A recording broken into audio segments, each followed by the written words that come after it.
Live from our 7 Tasmania studios, your nightly news begins now. Despite pressure of the cost of living crisis, the Tasmanian property market is seeing more first-time buyers enter into home ownership. The introduction of stamp duty exemptions paying off, with the government-led scheme reaching a major milestone. For Launceston tradie Josh, opening the door to his own home has been a long time coming. There's a lot around, but everything's pretty expensive at the moment. Single income as well, makes it a bit tough. That dream made a reality thanks to stamp duty being scrapped. I was able to get in the home and, sort everything out, so it was a great help. Just under 11 grand, so quite a substantial amount of money.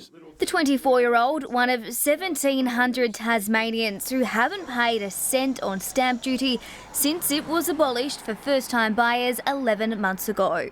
This is making a difference to their decision, their ability to commit to buying a house in the first instance. The government policy having big effects on the property market. We've just seen the number of first-home buyers go up, and we're seeing much more confidence in the market as well. Despite the cost of living crunch, the savings are helping push the overall budget. Affordability is now being introduced. It allows first-home buyers to pay a little bit more than they would have previously. Saving on average $18,500 from their purchase. The government will review the policy in 2026. It will take a number of factors into consideration, including market and economic conditions, to determine if the scheme is still viable.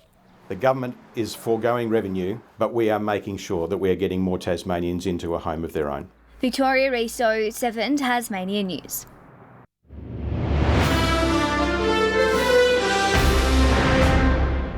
Thousands have spent their weekend frolicking on the lawns of the Cygnet Folk Festival, listening to sounds from across the world. This year's theme encouraging the next generation to make sure their voices are heard. A packed out hall for the final day of the Cygnet Folk Festival. The annual event now in its 43rd year, putting the next generation of storytellers at the forefront with this year's theme, Future Folk, whether that be via music, poetry or movement.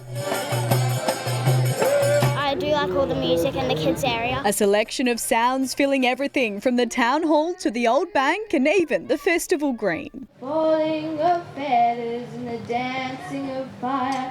The spoken word element of Cygnet is really huge. There's 2 poets' breakfasts on the Saturday and Sunday. Even some afternoon rain, not enough to stop around 6,000 people from attending since Friday. A regular event for more than just Cygnet locals. In terms of our ticket sales, there's a lot obviously from Victoria, from New South Wales, but I've talked to people who come from Canada every year. Revellers taking in more than just sounds. The popular item is the taiyakis. You can see the little waffle here. Around 400 performers have taken to the stage over the past few days, but there's a chance for anyone to show off their skills, and who knows, I might have just found a new one. Circus is great for all abilities and ages. There's so many different things to do. The final performances for this year wrap up tonight before festival goers get ready to do it all again next year. Ruby Cairns, 7 Tasmania News. Well, State Labor continues calling on the government to come clean on the cost blowouts for the spirits. New figures obtained by the opposition under right to information laws show more than $300,000 of taxpayer money has been spent to deliver local content to Finland. We're still not fully informed of the cost and RMC's component, which we believe would be 4 times greater, and I'm calling on the Premier to make that figure public and to update Tasmanians. A lot of the local content that we're talking about are things that need to be fitted and installed on the ships as they're being built. They're not things that would have been done here if the ships had been coming home earlier. Labor continues its call for the Premier to bring the spirits to Tasmania and fit them out locally.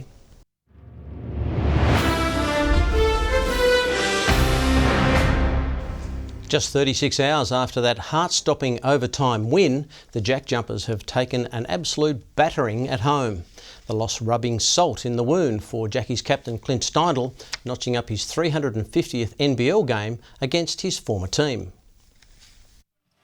Crashing back to earth, the Jack Jumpers no longer riding on a high, suffering a mammoth loss to the Perth Wildcats. It was a huge win here on Friday night. Unfortunately for them, they were unable to repeat the dose. The Ant Army hungry for glory, aiming to give Clint Steindl a 350th career game to remember. But it was his old club that did all the talking. The Wildcats quickly making their presence known. This is some start by the Perth Wildcats. Guard Jordan Crawford tried to counter the Wildcats' offensive push with scoring opportunities in the second term. Jordan Crawford takes himself to 5 points. But it was a Bryce Cotton show, the three-time NBL champion and two-time MVP, stretching the visitors' lead. Boots it back out to Bryce for 3 more. They're the tough ones. Several weak finishes around the rim saw momentum quickly slip away. Krislovic trying to make something happen. It's hard work for them. Cotton and his team continuing to shred Tasmania's defence, stretching the lead by double digits at half-time. 22 points is the Perth Wildcats' lead at half-time, a statement in Tasmania. Any opportunity for a second-half comeback fading fast. 105-73 the final score. Out of the wreckage, there was one bright spot for the Jack Jumpers. Archie Woodhill, his first points of this NBL 25 season. The Jackies need to turn things around quickly. Next up, the New Zealand Breakers in 4 days' time. Rebecca Gaitanera, 7 Tasmania News. The Tasmania Tigers had a rough start in their first WNCL game after the WBBL break against Queensland in Brisbane.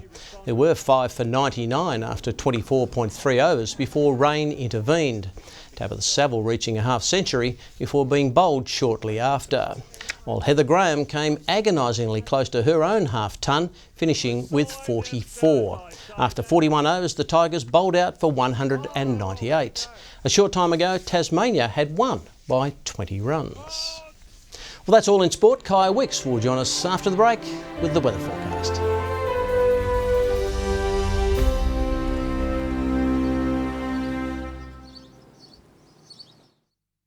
Good evening. We saw 25 recorded in Hobart today, 28 in Launceston and 24 at both Devonport and Burnie. The state's top today, 29 on Flinders Island, Ouse 28, Grove and Strawn 26, 25 at Smithton, 23 for King Island, Lowhead and St Helens, Maria Island 22, 21 the top at Lyweenie and 20 at Friendly Beaches.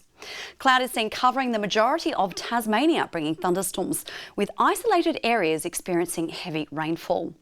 A thick band of mid to high level cloud moves over Tasmania and Victoria, whilst a high across the Tasman Sea drives low level cloud across Bass Strait. Tomorrow a high will shift across the state from the west as a broad area of low pressure lies over the mainland. Southerly winds 15 to 25 knots in the west, tending southwesterly in the southeast. Southwesterly swells peaking to 1.5 metres. A severe thunderstorm warning continues for heavy, local and intense rainfall across many parts of the island tomorrow. We have a moderate flood warning for the South Esk River, and that heatwave warning continues for many parts of the state too. Unfortunately, a few more showers for the south tomorrow, Hobart and Dover chasing 22, much the same in Ouse with 28 the high. Possible thunderstorms and showers in Launceston 28, a partly cloudy day in Devonport 23, 25 and perhaps a shower or two in Scottsdale. Now, if you're in the west, you can expect partly cloudy skies, 23 the top for Burnie and Strawn and 26 in Stanley. Now, the east cops some wet weather today, but there is more on the way tomorrow. St Helens 22, Swansea 24, stormy skies on the way for Ross with 27. Forecast now for Tuesday, isolated showers easing and contracting to the north during the afternoon and the evening. Showers about the northwest on Wednesday. Now they'll extend statewide throughout the day as isolated thunderstorms continue. And on Thursday, showers about the west and far south with possible showers elsewhere. To our national forecast now. 27 and partly cloudy in Melbourne. For the second day of the Australian Open, Brisbane and Canberra are in for a possible storm, but fine and sunny in Adelaide with 31 degrees. 20 and raining in Hobart right now, Launceston cloudy, 23 and cloudy also in Devonport with 21. Well, Michael, with thunderstorm warnings still in place, the SES are advising Tasmanians to stay prepared and informed by visiting their website or downloading the Tas Alert website. Good advice, Kaya, and please drive safely in the conditions. That's all your news for now. Thanks for joining us. Good night.